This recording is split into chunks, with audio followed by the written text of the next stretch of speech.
Welcome back to Amplified. This week, we've covered topics related to critical race theory and the efforts to ban books with racial themes from schools and libraries across the country. Several state leaders are against children exploring the history behind how slavery and racial discrimination has trickled into American systems. And activists continue to share why it's more important than ever to not whitewash our learning experiences. Tonight, we gain insight into one woman's journey to learn about her family over 10 generations and the triumphs and tragedies that she discovered. The book is called Fortune: How Race Broke My Family and the World, and How to Repair It All.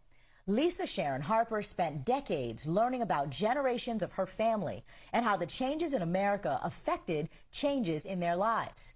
Lisa gives us a timeline showing the hard lessons about colonization, genocide, and the exploitation of people of color.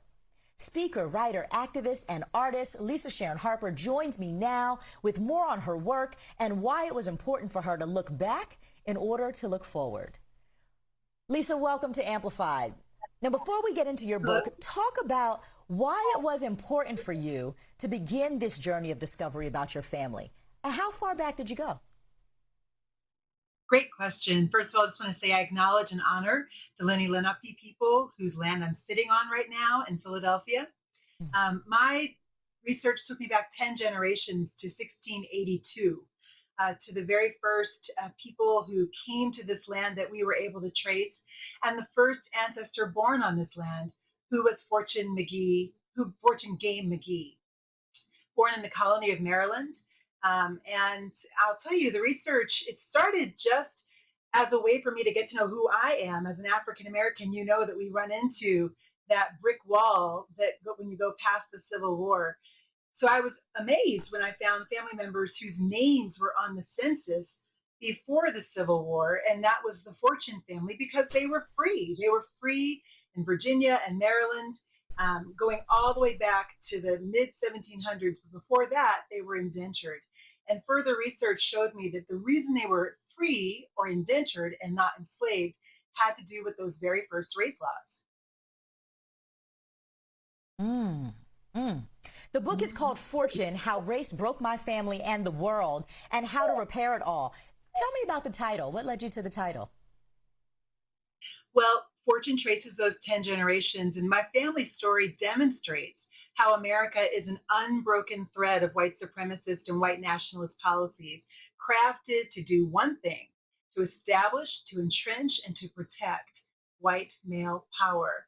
For example, Fortune, that 7 times great grandmother, she absorbed the wrath of those very first race laws. They were crafted to deal with the perceived problem of mixed race children in Maryland. There were like 600 mixed race children born in Maryland in the colonial era. And they were in Maryland and Delaware, and all of them traced to white women. So the problem they were solving for was white women marrying and having children with enslaved Black men. So those planter class legislators said, we can't have this. So they legislated that white women would be enslaved if they married an enslaved Black man. They'd be enslaved themselves, and their children would be enslaved in perpetuity. But by the time Fortune stood before a court in 1705, the laws had morphed. They had pulled back that whole white women slave thing. And instead, they decided that the punishment would still come, but would come in the form of indenture if the woman was white. It ultimately landed that if your ancestry traced back to a white woman, you could not be enslaved, but you could be indentured. And your indenture over time would be multiplied or increased if the man was Black. So you see the explicit white privilege in the very first race laws, and you also see the beginnings, the foundations of the break in our nation because of race. Leah, my 3rd great grandmother, was the last adult enslaved woman in my family. And according to the family story, she had 17 children, but only 12 were listed on the census after the Civil War. And we believe 5 of those children were lost to slavery, gifted to family, sold further south, or they died. 1/3 of all enslaved children in the South Carolina's high country died before their 16th birthday. And in the low country, it was 1 in 3 that died before 1 year old. And then finally, Lizzie was Leah's grandchild. Um, Reconstruction, we saw the flourishing of Black people, 2,000 Black people elected to public office around the country, mostly in the South. And then the Compromise of 1877 lands. And do you know that South Carolina wrote a law that limited the jobs that Black people could do?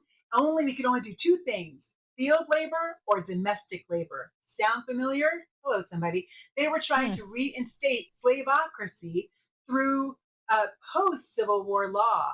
And that law is what drove my great grandmother Lizzie to flee to the north, to Philadelphia, where I live right now, and make her home in a red lined area, an area that would protect white men's property values. So it's an unbroken thread of white supremacist Wow. law specifically to protect white men's bank accounts.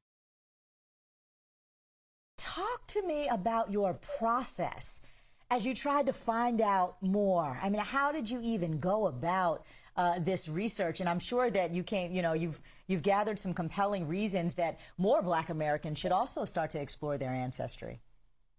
Oh, that's I love that question. First of all, when I first started 30 years ago, literally 1991, there was very, very little for us. Lots of a few movies that had come out. So most of my sense of who I was as an African American woman was borrowed from stories like Harriet Tubman or Roots, like Aunt Kizzy was my Aunt Kizzy. You know what I mean? But after a while, that Mm-hmm. you really want to know who you are. So I started doing this research. My mother went to the National Archives. She had to go because there was no online then. But now we have mechanisms like, or platforms like ancestry.com, my family, my heritage, all of these places that actually give us access to like thousands, millions of documents online. That has been invaluable to me.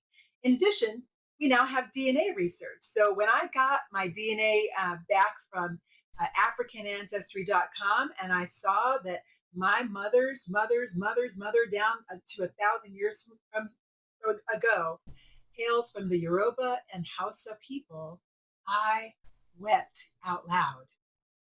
I could not believe Wow. that part of the story that far back had been united. I had actually been able to bridge that gap. Now, I don't know the details, but I know where I'm from.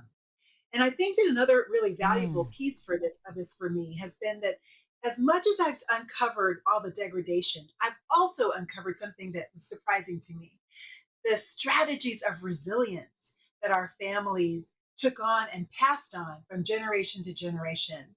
Fortune's daughter, Betty Game, she owned land by 1756. She actually owned herself some land in Maryland. And get this, they had a tax that they levied on free Black women. Hello, an extra tax, and she refused to pay it. It is actually a note in the tax collector's brief. The woman, probably a Fortune's lot, did not pay the black tax. And it turns out she never paid it. Sharon, my mom, rebelled against white supremacy by joining SNCC. She organized churches to Mm. support the movement in Philadelphia. And I carried on that tradition, not even realizing that I was carrying it on, by organizing churches to partner with the Hands Up, Don't Shoot movement in Ferguson, and also marching in public witness of another way to be together in the world in Charlottesville. So, as people of African descent, it is not impossible for us to find more of who we are. If your ancestry does go back to one of those white women somehow, especially in the colony of Maryland, then you will actually be well documented. Or if they were free for some other reason, bought their freedom, won their freedom, you'll be able to document a little further. If your ancestry does not go back, or doesn't is it traces to someone who was enslaved all the way up through the Civil War, then it will be more difficult for you to find that paper documentation, but not impossible. You'll find it on wills. You'll find it in clippings sometimes. You'll find it in transfer Wow. documents. Boat ship manifests and things like that. But if once you hit that brick wall, you can always Mm-hmm. go back even further through DNA. Mm-hmm. Well, wow. Lisa Sharon Harper, book dropping soon. Pick up Fortune. You can pre-order it now, actually. Speaker, writer, activist, artist. Thank you so much for sharing your family story with us through this research. Appreciate having you here on Amplified.